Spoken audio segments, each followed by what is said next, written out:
When it comes to tenancy in Kenya, not so many Kenyans understand their rights, especially when handling disputes related to deposit as well as damaged properties when vacating houses. Disputes may go all the way to corridors of justice, or you may not get the full refund of your deposit. So how does the commercial law protecting tenants? Are they well implemented for landlords? How are they protected?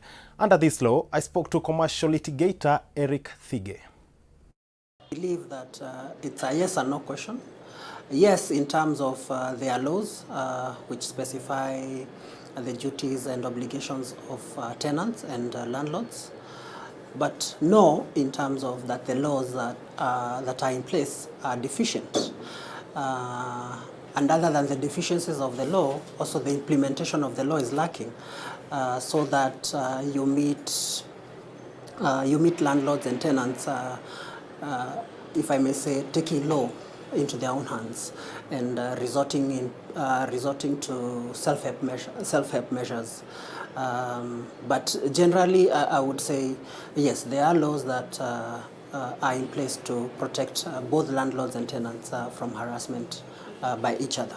What are some of the key tenant rights that they need to know before occupying a house and before vacating the same house that they occupied? Some of the rights that tenants have, the right not to be discriminated against when one is looking for a house. So you will find that you will go to some estates, you are told we cannot let to you because you are single, because you're from this religion, because you're pregnant, because you're married, you're not married. All those are instances of discrimination that should not happen. So that is a right that each and every Kenyan should know, that they should not be discriminated against. Also, tenants have the right to a refund of their deposits once the tenancy is terminated, which deposit should not be withheld by the landlord unless the circumstances dictate that the same should be withheld. Talking about deposit, which is one of the crucial things when one is getting a house and when one is vacating a house, at what point should one get back his deposit? Should it be a month before he has vacated, or immediately in the event there are no damages which have been done? There's no specific timeline, set timeline within which the deposit should be refunded.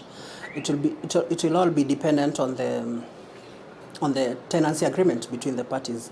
If the tenancy agreement says that the deposit should be refunded immediately, then it should be so.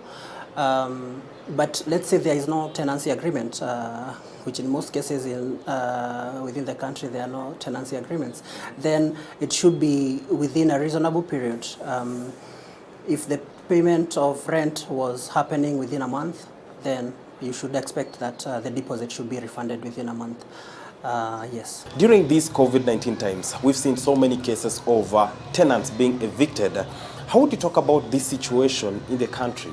I would say that the COVID period has affected both parties, if I may call them that, both landlords and tenants, in that